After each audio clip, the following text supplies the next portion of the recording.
Welcome everybody to the Flowing Health podcast. Today I'm excited to have Paquita Lamacraft with me, and she is a catalyst. She can explain to us what that means exactly, but also she's a massive inspiration to me. I've known her a few years.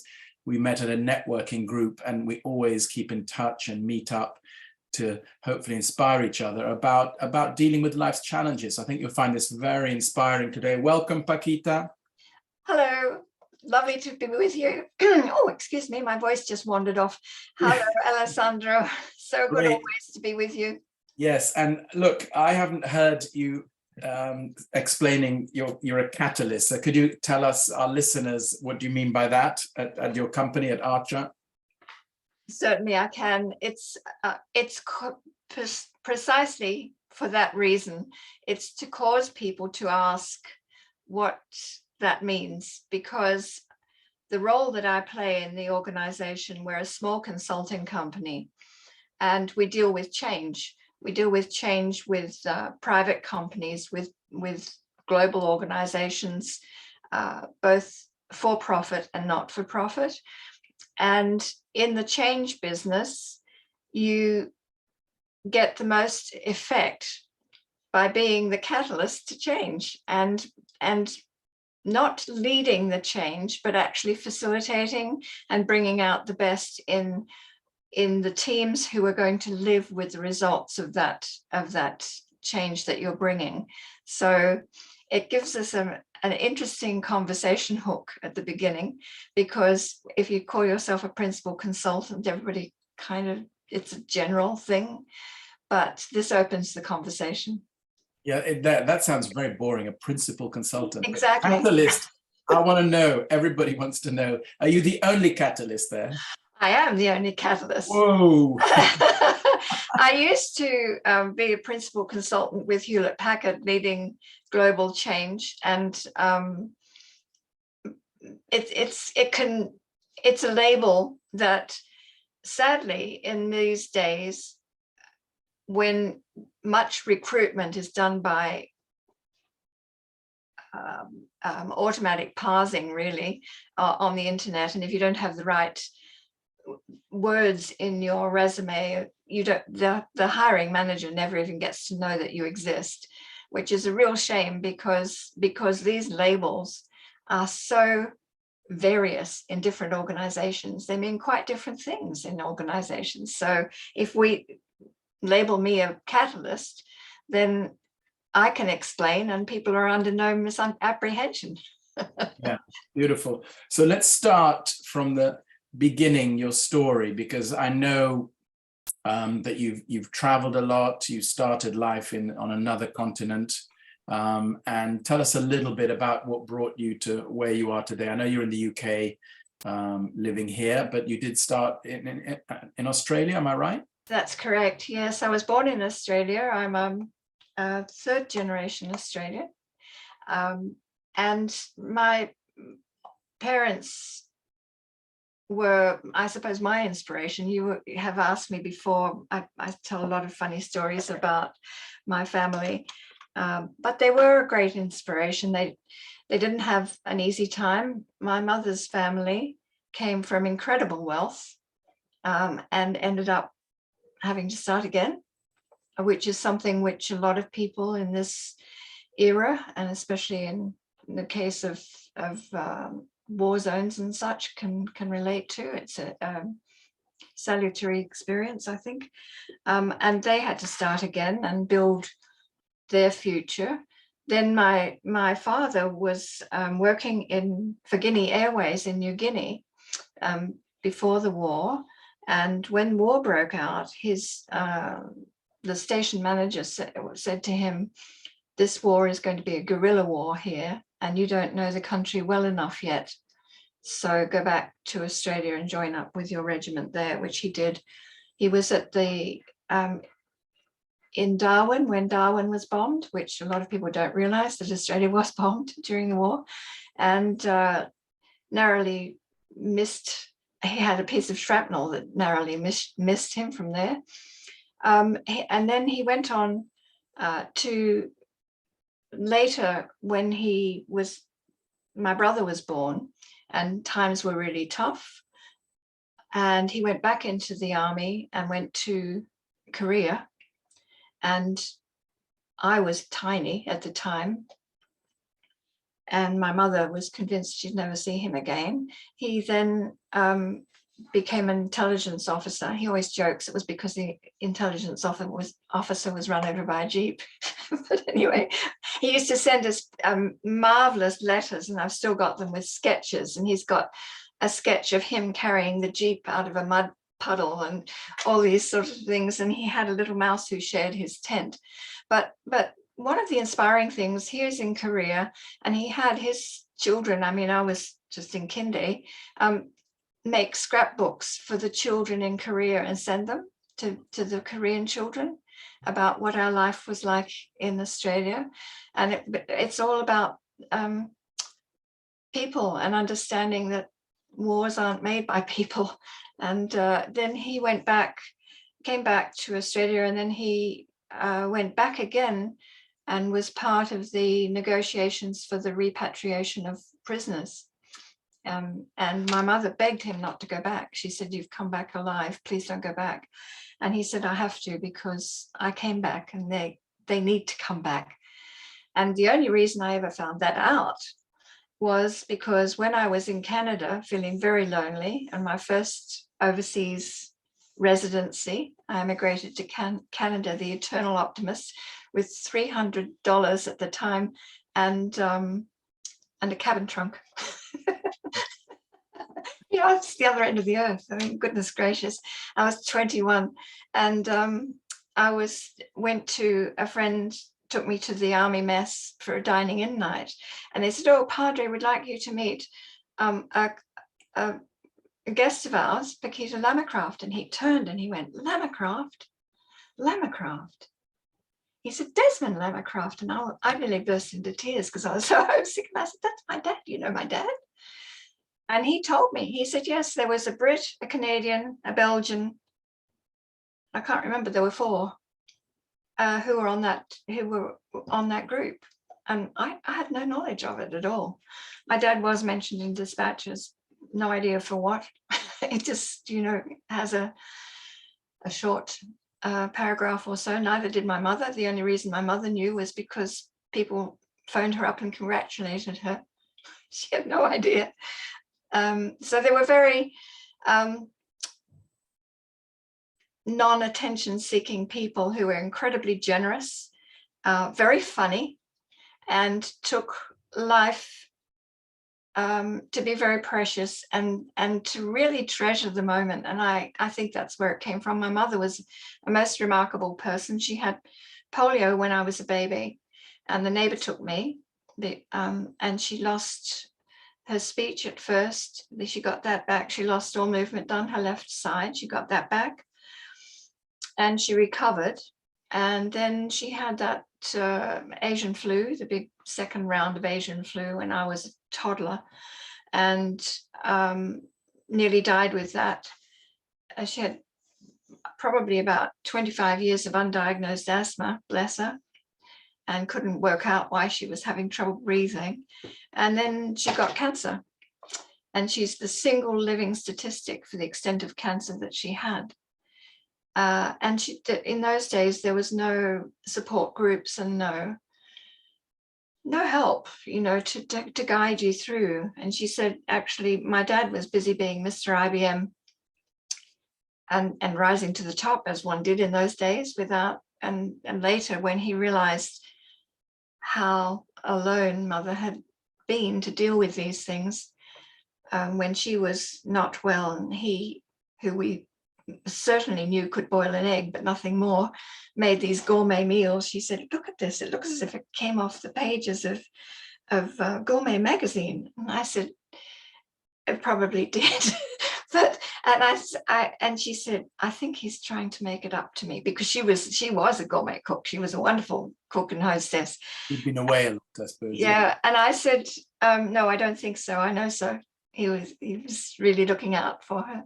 But they were a great team. They were very, very funny, very wise, I think, when I look back on it. Never thought that, of course, at the time, because they're my parents. Of course, they weren't wise. I was wise, as we all think we were. But they were wonderful. Yeah, so I was very much graced to have that background. And I used to trot around behind my big brother like a puppy dog. And his friends used to say, "You're not bringing a girl, are you?" And he would go, "She won't be any trouble, will you, pet?"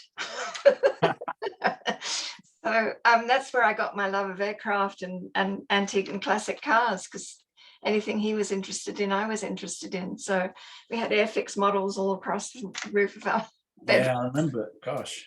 Yeah. Love to hear, also appreciating, honoring your parents, because I think in that generation, life was really tough. So when I think of my parents, what they went through, I think they had real trouble, being cheerful, being, making a difference for others, because I think they had a lot of trauma going through the war. Obviously, they were in Europe, mine, and Yes, yeah, exactly.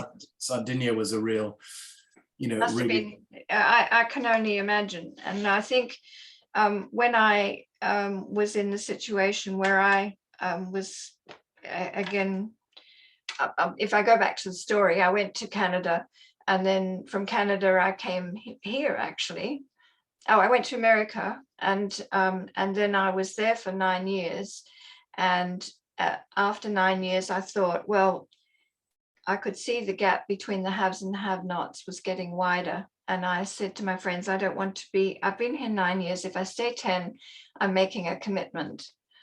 And I don't want to be here when this gap gets to crisis point. And I think we're seeing a lot of that at the moment. So I was about 20 years ahead of my time, but still. And I came back here and started off again with my cabin trunk, and a few, probably 2 cabin trunks by then, and started out in the UK. And then I was here. My mother got very ill, and I packed up and went in a month after several years here, and then stayed until both my parents died. And in that time, I met a marvelous man and moved up into the tropics in Queensland. And unfortunately, he had the extreme bad taste to die. He sadly also had cancer, and so I lost him and my mother and my dad in just under 14 months. Gosh. So it wasn't a time I would wish upon anybody. And actually, you mentioned something about dealing with loss, because I think the last couple of years, many of us either have been directly dealing with loss or indirectly with this whole pandemic. So what did that teach you, even though it must have been one of the toughest times of your life? Well, he died we were in Mexico when he died, and you haven't lived till you've been overseas when your loved one dies. But I ended up coming to England with his ashes, his mother's ashes, because we were actually bringing her ashes over, because he hadn't done it and he needed to do it before he died. So that mum went in the suitcase at that point, because I had his ashes, I had his heavy winter coat, my winter coat, his carry-on bag, my carry-on bag, my suitcase, his suitcase, to go and meet people I didn't know. And it was unbelievable. But anyway, the amazing thing was, when we were in Mexico, I look back, and I've written about it in my book, The Cuban Approach, which is my story of a month with no plan, traveling on the back roads of Cuba. But it's also about, a colleague said to me, "Is this a travel book or a self-help book?" And I said, yes. Yes, a good answer. Because it is. It shows how, when you allow yourself enough white space, empty space without intrusion, how your subconscious manages to sort out things that you thought you'd sorted out, but you hadn't. And there were a lot of valuable lessons I learned on that trip. But when my partner was dying, I had a saying, it is what it is what it is. And I just had that on, and I put that on the mirror in the bathroom of the room where he was in the hospital. And I had a smattering of Spanish, and the people who were there, who were English speaking, were terrified to go into Tijuana. They were just terrified. So I went next door. There was a Spanish, a language school. So I went in there, and she said, "What do you want to learn?" And I said, "Everything to do with the hospital, pain, medication, everything." Most unusual introduction to a language. And then I said to her, "I'd like you to show me how to get in and out of town."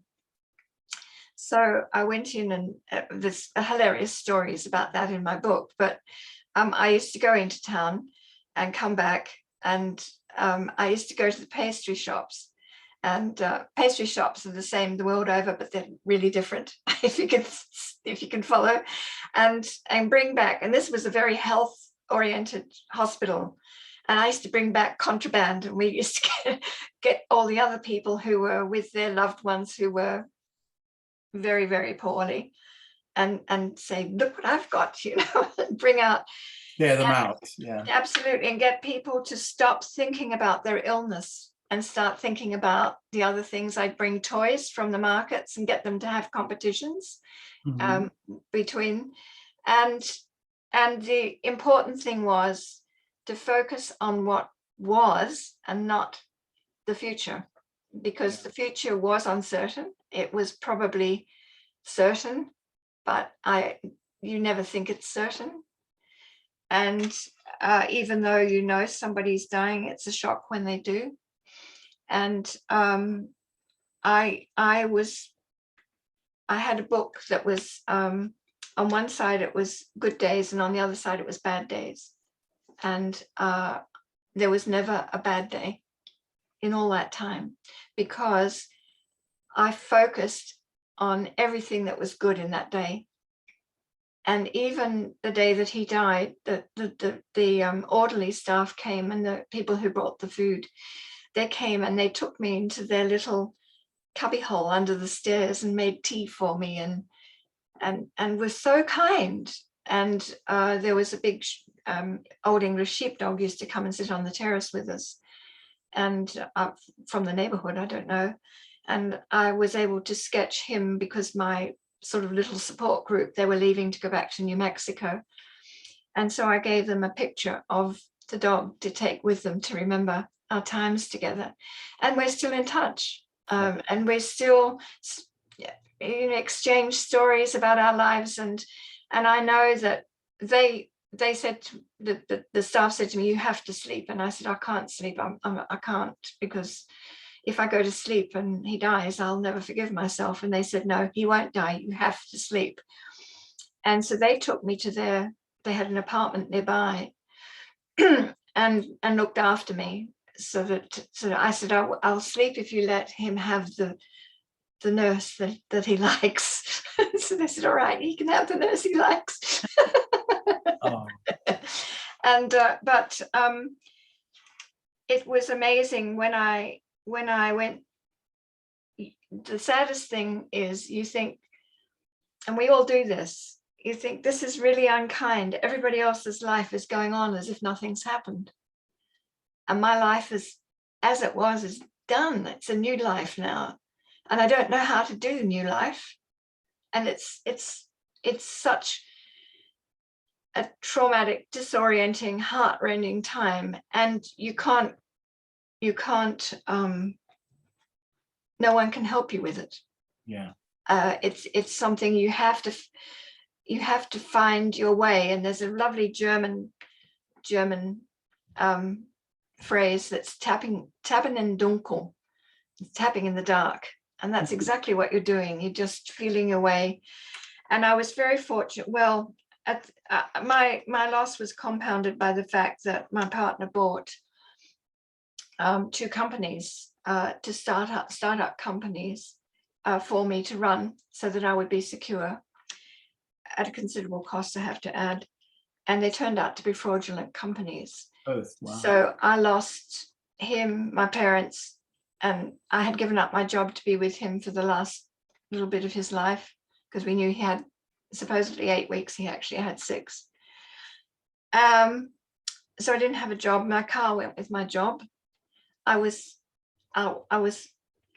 didn't have any money because I had just, what happened was the major investors paid for the lawyer, and I did all the legwork to get the case. We ended up at the High Court, and I got enough money to pay them. But then I ended up with the debts from everything. So it was like, you know, if you get that list of everything that causes stress, I think I had like 7 out of the top 10 at the time. And Amazing, there were no bad days in the book, yeah, right? There were, I mean, there weren't any bad days, because there was always something really precious and really kind and lovely. And yeah, I must say, what helped me was, and I just think we all should look after our friendships, because my friends are my absolute gems in my life, and I am blessed with the most amazing friends. But I then felt so lonely that I thought I got a job and started building back. And then after my dad died, I thought, okay, I've done my 2 years of, don't do anything drastic, because you're not in with the program, which you're not. You think you are, but you're not. And I thought, if I'm going to be this lonely, I'm going to be lonely overseas, where I've got a reason to be lonely. And so I put an email around to my colleagues internationally, and I got an email back in about 30 minutes saying, you must be psychic. There's this project, I didn't think you'd come for it. It was in America. And I said, oh, I'm going to be in America next month, which I wasn't. So I bought a ticket, flew over, it was an amazing job, and the regeneration of a very famous music district in Louisiana. And at the time that I went, the fellow who had initiated this, he arranged for me to do a workshop with the New Orleans Arts Council. And so I drove down and never even got to see New Orleans. I came from all this way and didn't even get to see the French Quarter or anything. Just got into the car, went into the car park, went and gave the workshop, got into the car and drove back. I was so disappointed. And but after the workshop, the head of the New Orleans Arts Council said to me, will you come and do, when you come here, will you come and do a day's consulting with me a month? Well, give me a nanosecond, yes. So had I not taken those risks, it would have completely altered the options that came to me in the future, really. Sometimes you have to take those risks and believe in yourself, I guess, and believe that the future. I have my mottos on the wall. Would you like to hear them? Yeah, I would love to hear them. I'm sure that our listeners, yeah, go on. It says, walk on the leading edge, be the vanguard, live passionately, find refuge, have the courage to be you, have faith that the universe will take care of you, hold to your course, make ideas matter, the world is your studio, be adventurous, and expect a miracle. Wow, beautiful. And those I wrote to myself when I was at a loss. And I thought, this is what you can do and should do. And it's right here by my desk. Wow. We'll put them in the notes here. I will, yes. I mean, yes. I mean, we'll put them in the show notes so people can read them out and take some of them on board. But that's amazing. I think we should all write. They're aspirational, because I was forced to look at what my strengths were, because I didn't have any money. and I've had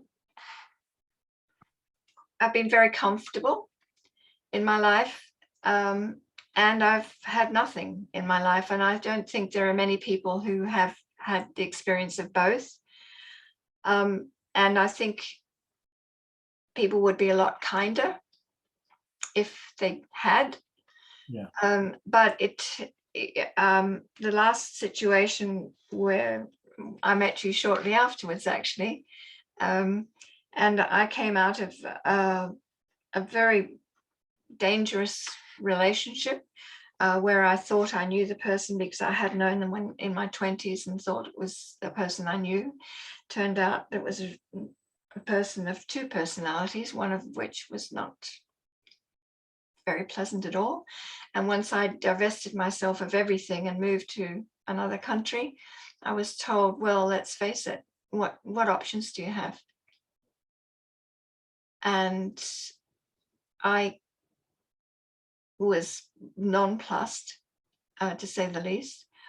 And I thought, well, you always have options, but I'm not 21 anymore. And starting off with, my $300 in the cabin trunk, I had a dog and a suitcase, and I'm really proud I had the courage to leave with a dog and a suitcase. Where were you at that time then? I was in Canada. Oh, that was Canada. So then did you come here? I came back here because I had friends here who I knew I could come back to. And I had some very generous friends, 2 different friends in Australia, offer me quite remunerative jobs to go back, and they would have paid for me to go back to Australia. But I choose to live here because I'm more European. I always felt more European. And I said to my best friend when she said, I can see these are very tempting offers. Have you thought about them seriously? And I said, if I go back now, I will have said goodbye to all my dreams. And I'm not going to say goodbye to all my dreams, even though I'm not 21 anymore. There's still a future to make. And I started out, started out with temporary jobs because it takes a while to get back into a professional job again.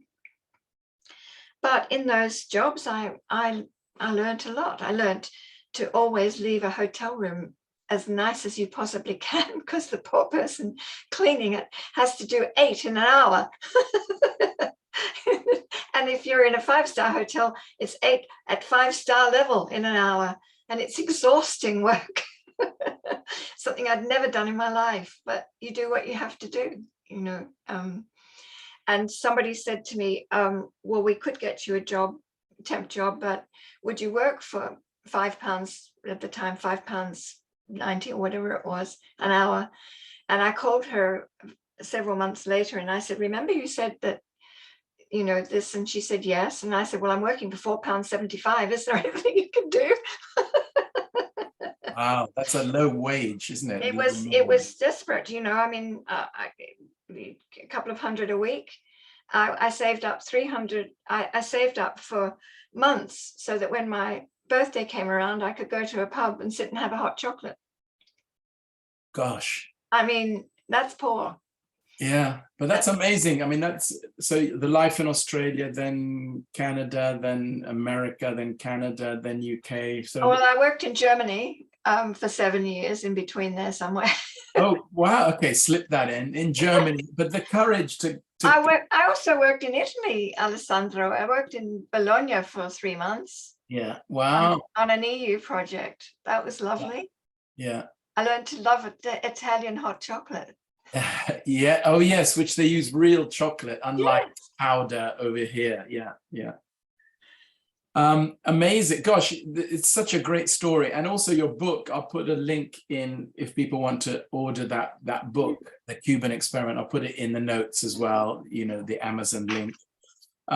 Look, I think there's so many inspiring lessons, and maybe, we can talk a little bit about, then you settled here, but I know you've had some challenges like many of us with illness. And I just love your attitude about your own sort of challenges and your own illness. I rarely see you feeling sorry for yourself, and you just keep going. And I find that so inspiring. Thank you for that. As I say, my mother taught me, no matter how bad you feel, get up, get dressed, put your makeup on, and even if you go downstairs and lie on the couch, you will feel better than if you wallow in self-pity. And it was a good rule to use. Mind you, I have a rule that when catastrophe strikes, I allow myself one day to wallow, be as miserable. One wallowing day. One wallowing day. And I wallow really well. Really well. I cry and I stamp and I get really het up, and then I think, right, I better go get some work done. But no, I was fortunate actually in that I had an early diagnosis of breast cancer, which you helped me with your Qigong. Thank you very much. And somebody said to me, if you need to call and sort of say, why me? And I said, why me? That's the silliest question I can imagine, because what makes anyone think that they're exempt from what life randomly distributes? Unfortunately, life has a way of just sprinkling stuff around, and it doesn't select. And the thing is, instead of saying, poor me, I thought of myself as exceptionally fortunate, because it's now, and it's not in the 60s or the 70s or even the 80s or the 90s. When my mother was ill, it was pretty dire. She didn't have chemo. She had a radium implant. Wow. Yeah, exactly. And she was 6 months in hospital. And but it's interesting because I also had another experience, and I think it's something also that you don't get over. And one of the things somebody said to me, I asked a wonderful relative who was 94, and I said, she said, people ask me, do you get over the loss of your loved one? And my answer is, and she was right, no, you don't. It just gets easier. Mm. And I think that's the truth. And it's the same with most things that really go to your heart. And I think the one huge regret of my life is not having children. I had 7 miscarriages. Wow, 7. And I was just watching something with my lovely now husband the other night, and I actually started to cry, and he said, are you all right? And I said, that's the first time that I've realized that at no time did I have any care, any support network, nothing. I just had to get on with it myself. And my church didn't help. All they were interested in was, could I serve the teas after the service? And people used to cross the street rather than speak to me, which was absolutely awful, because, and please don't do it to anybody, because my own brother just wouldn't have, he never addressed any of this. But I got him back in COVID, and I got him back when he found out I had cancer. He suddenly realized he might lose his little pet sister, and became a brother. So I'm thrilled with that. And do you think, just out of interest, do you think people just didn't know how to handle it? I mean, obviously, yes, they don't want to ostracize you on purpose, but no, they don't mean it. It's because they don't know what to say. So they do nothing, and they say nothing, and they isolate you beyond really cruelly. I didn't want to talk about losing, I didn't want to talk about my loss. I wanted to talk about anything else. Yeah. But I wanted to have the normal human interactions. And if somebody had said, and the only answer is, I'm awfully sorry, I don't know what to say. And that is what there is to say. I don't know what to say, but I care. Yeah. So, Yeah. you know, That's good and enough that they care. absolutely it And is. they can But listen. Yeah. and just recently my brother said to me, somebody has told me that this is what you do, and I was like, hallelujah. You know, just because his method of dealing with any of the heartache that I've been through was not to deal with it. Yeah. And so he was noticeably absent for a long time, and now he's back as the brother I remember and love. I mean, I always loved him. At one point I had the same symptoms that my partner had, and I was in New Orleans, and I ended up speaking to him on the phone, which was a contrived thing, because I said, you know, it's times like this I'd love to talk to my brother. And it took me about 8 years longer before I realized that the lass who was there went off and got him on the phone and told him to call me. I just thought it was a miracle, you know. But anyway, he did call me and said, oh, I'm really sorry, when do you get your results? And I said, Monday. I'll call you Monday. So 3 months later I called him and he went, oh, and I was going to call you, and I said, Chris, you and I both know you weren't, but I've come to terms with the fact that that's just the way you are, and I love you anyway. So and sometimes with family, I mean, it can take years to begin to understand each other, but I think it's so lovely that you've kind of reunited, because I see so many cases where, you know, one of them goes, and then we wish we'd said, you know, something, or we wish we'd forgiven them while they were alive, or we feel guilty. So well, often when you know, there's two sides to everything. Yeah. And you probably just don't understand the perspective or what they were going through, or Yeah. and I find that as well when I meet people who are being miserable gits, pardon the expression, and I think it's so horrible. And then I think, oh well, I don't know what's gone on in their day, so I sort of love bomb them back, because I think I'll be nice. What they do with it is their problem, and Yeah. that's the way I deal with things that are really horrible.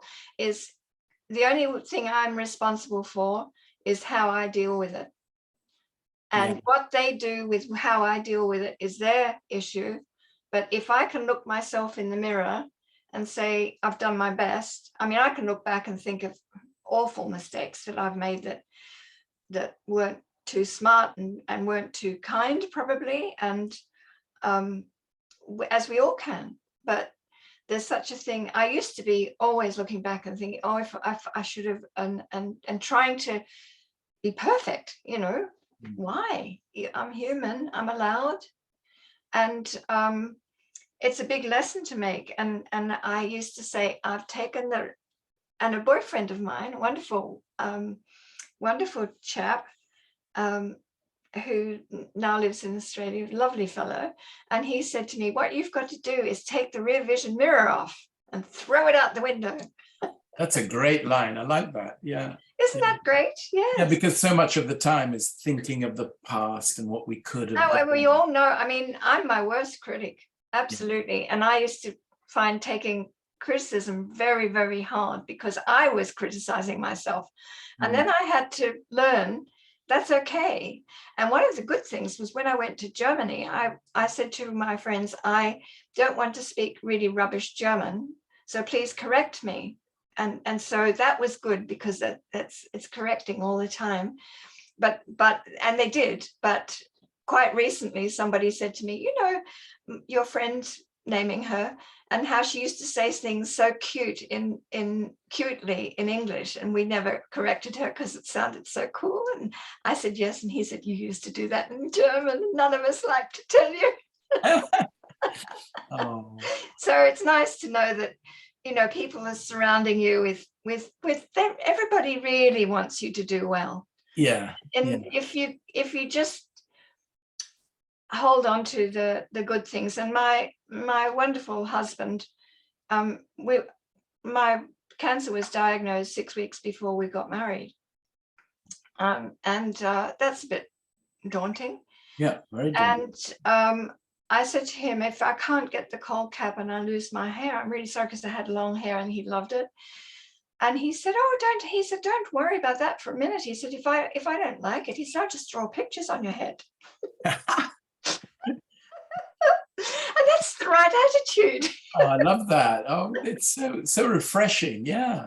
Instead of, oh dear, don't worry, it'll be fine. Yeah. Take it light. You've got to have a bit of a sixth sense of humor in life, because sometimes it's the only thing you've got. And when I came back, I did an inventory list and I sent it to my really close friends. And I said, on the one hand, I didn't make the mistake of marrying this person. He had, his 7 cars and his 2 big boats and his other boats and his house on the island and his big house, etc. And I listed all these and a pretty substantial income from pension investments. And I put all that down and added it up sort of vaguely. And then I said, and on my side, I have a very handsome chow chow dog, a great sense of humor, the most amazing friends you could have, a surprising collection of boxes that might become useful if I ever get my stuff back. And I think that you'll agree, my balance sheet is richer than his. Priceless. Yours is priceless. Yeah. So yeah, it's you just have to put one step in front of another. When I was completely bereft with no money and no partner and no parents, a guardian angel of mine from the past appeared, and he was an SAS, had been in the SAS, Australian SAS, and he was the most senior soldier one of the most senior soldiers in Australia, responsible for the whole Northern Australian defence, civil and military. And he was in the area. He came down to see me, and he had no idea I was in such a mess. And he said, right. He said, now come on, lie down on the floor. He got a big piece of paper and he said, what we learned in the SAS is you never try and take the hill. You go one tree to the next tree. And he said, what you have to do is work out which tree to go to first. And then you can stop there and you can decide which is the next tree. And so he mapped things out on a big piece of paper on the floor. And just doing that gave me something. It gave me, and it's not a bad resource to resort to. It's very, yeah. And that was able to say, okay, I can do this. And then I can probably do that. But at that time and in chemotherapy, people go, oh, one day at a time. I can tell you, one day is far too ambitious for those times. It's just, can I get to morning tea? And can I get to lunchtime? And can I get to sort of afternoon tea time-ish, even though I'm not eating anything, but those periods of time. And then can I get to sort of evening time? And then it's little bits. A whole day at a time is far too ambitious. Don't set your targets that high. And it's progress by creeping, I suppose. And I'm a good creeper. I'm a good creeper and I'm a good lurker. I can lurk for hours. If you read my book on the Cuban approach, I had to lurk for hours because I was left alone for hours. But it taught me to look at all the tiny things that were going on around me and to really absorb and cherish the tiny things. Yeah, maybe I think as we start wrapping it up, I think this cherishing the tiny things, and also your story about the book, that there were no bad days. I think I'm gonna start a daily book, and write the good for every day, because like everyone, I have my challenges and I can easily focus on those. But when I'm grateful for the good things, and even before going to sleep, I notice then I certainly sleep better, my mind's at peace, and also the energy is different and we attract different situations rather than, And I love your wallow for a day. Maybe that I'm going to write that somewhere. You're allowed, you know. I think it's really important because you're pretending to yourself if you don't, because we all need to let all that anger and frustration and dismay and despair and out. But I had a trick with myself, is I actively sought 5 good things a day. Yeah. And sometimes, as I say in my book, it was just the V of the geese going across. Yeah. But there were always 5 good things that I could find. But sometimes I had to look. Yeah, but if you're looking for them, you'll find them. That's the other thing. The other thing is, you're not looking for bad things. Exactly. If the mind can't compute, can it? If you're looking at bad and good, it's like, if I focus on the good, the bad, not it doesn't exist, but it's not having the power it normally would. So look, Paquita, thank you so much. I think people can get in touch with you here. They can look at your website, get your book, get in touch, and absolutely. Don't hesitate if I can be of any help. Yeah, and you're such a courageous, inspirational woman, especially a lot of the things you did at that time. We're going back years. And that was courageous. If I hear a man has done that, I'd be not just as impressed, but I'm much more impressed that, you know, you did those things and took the courageous moves to take your life forward with an incredible, you know, positive attitude. And I really admire that. That's really inspired me. Well, I think it's something we can all do, but we don't believe enough in ourselves to do it. Yeah, so believe in ourselves and do it. Yeah, I think we're all a lot nicer and a lot better than we think we are. And I think, you know, I mean, it wasn't a decision I took lightly to come with a suitcase and a dog back here. And I had exhausted all the other options, by the way, beforehand. And I'm so, that's, I think, the thing I'm very proud of myself, because it was very, very hard to do. But then when I look at, then COVID came, you know, in the following years, and I think, oh my goodness, it's illegal here, coercive control.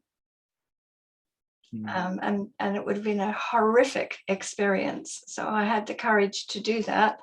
And I've had such, I mean, I met you, I've met such wonderful people, and I met my husband quite by mistake. I was like, no way.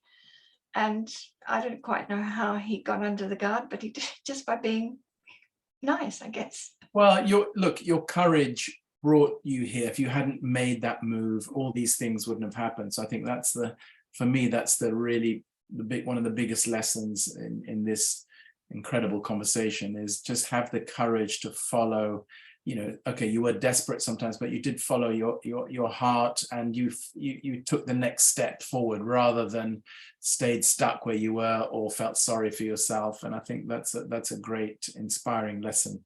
Thank you. Thank you, Paquita. And everybody put comments in and like our podcast and share it if you find it inspiring. And I'll see you soon, Paquita. Thank you. Thank you so much, Alessandro. Yeah, thank you. Bye-bye. Bye.